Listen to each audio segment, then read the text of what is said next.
અમદાવાદમાં કિન્નર સમાજના અગ્રણીઓએ જાનથી મારી નાખવાની ધમકીનો આક્ષેપ કરીને ઈસનપુર પોલીસ સ્ટેશન ખાતે રજૂઆત કરી છે. કિન્નર સમાજે અગાઉ આપવામાં આવેલી અરજી પર તાત્કાલિક કાર્યવાહી અને ન્યાયની માંગ કરી છે. પોલીસે અરજીના આધારે તપાસ શરૂ કરી હોવાનું જણાવ્યું છે. અમદાવાદના ઈસનપુર પોલીસ સ્ટેશન ખાતે કિન્નર સમાજના અગ્રણીઓ મોટી સંખ્યામાં પહોંચ્યા અને ન્યાયની માંગ સાથે રજૂઆત કરી.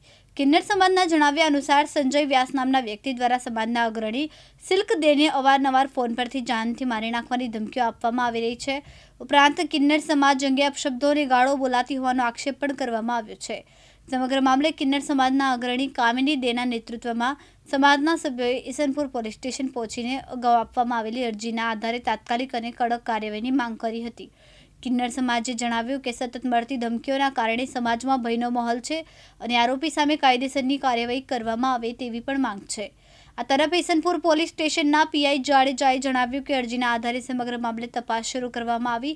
તપાસ દરમિયાન સામે આવતા તથ્યોના આધારે કાયદેસરની નિષ્પક્ષ કાર્યવાહી કરવામાં આવશે. જી સર, સૌથી પહેલા આપ સૌને ખૂબ ખૂબ આભાર જે આપ અમને કિન્નર સમાજને સપોર્ટ કરો છો આટલું, એટલે દિલથી તમને આશીર્વાદ અને ખૂબ ખૂબ આભાર. અમે એના માટે આજે આવ્યા છીએ ઈસનપુર પોલીસ સ્ટેશનમાં, કેમ કે આજે અઠવાડિયા પહેલા અમે આ પોલીસ સ્ટેશનની અંદર અરજી આપીને ગયા હતા. સંજય બાબુલાલ વ્યાસ જે અત્યારે પોસ્કોના કેસમાંથી જામીન ઉપર છૂટ્યો છે, છૂટી કોર્ટમાં આવ્યો હતો. મારા ગુરુજી પણ કોર્ટમાં આવ્યા હતા. કોર્ટે નોટિસ બજાવી હતી તો અમે કોર્ટના કીધા પ્રમાણે અમે કોર્ટમાં હાજર હતા. એ પણ કોર્ટમાં આવ્યો, કોર્ટમાં એને ધમકી આપી. હા, અને આજ પણ અમને ફોન કરી પર્સનલમાં બધાને કે કહી દો એને સમાધાન કરી દે, નહીં તો એને પૂરું કરી દઈશ પોસ્કોમાં મને સજા થશે તો. અને અમને અમારા જીવને જોખમ છે અને મારા ગુરુને જીવને જોખમ છે. એ છે ગુંડો અને એ ગુંડા તત્વ ચલાવે છે અને જેટલા એના જોડે એક બે જે બી હોય છે એ બધા ગુંડા તત્વ જ છે. એટલે આ તમને હું રેકોર્ડિંગ બતાવું સાહેબ. આ અત્યારે હાલની એની રેકોર્ડિંગ તમે સાંભળો. આ જે એને વિડીયો મોકલ્યું છે એ વસ્ત્રાપુર નું વિડીયો છે, જે એને કાયદેસર કહીને લૂંટ કરી હતી સાહેબ. વસ્ત્રાપુરા જોવા કાર્ડ બોલે છે.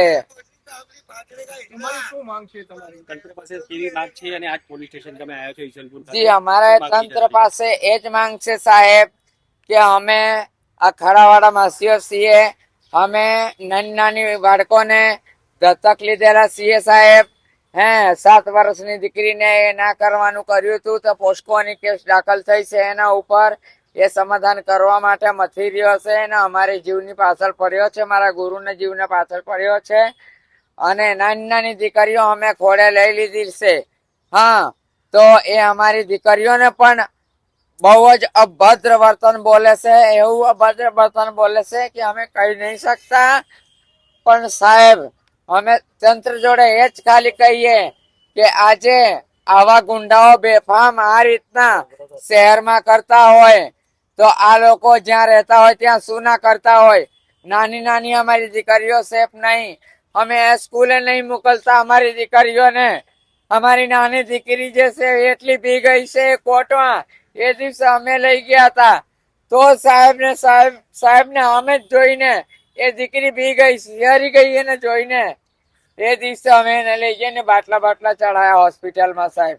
આજે આ ગુંડાઓને સાહેબ થી એટલી જ અમારી માંગણી છે કે સાહેબ આ ગુંડાઓને તમે સબક શીખવાડો અને આ અમારું કિન્નરોનું નામ લેવાનું ભૂલી જાય. અમારાથી માંગે છે શું એ લોકો? અમારાથી અમને શું નિસ્બત?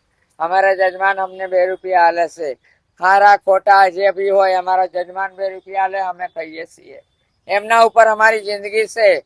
અને આ ગુંડાઓ અમારા ઉપર ના કરવાની ધમકીઓ અને જુલમો કરે છે. છરા ચાકુ આગળ પણ સોનિયા દેનું મર્ડર થઈ ચૂક્યું છે રૂપાલી સિનેમા ઉપર.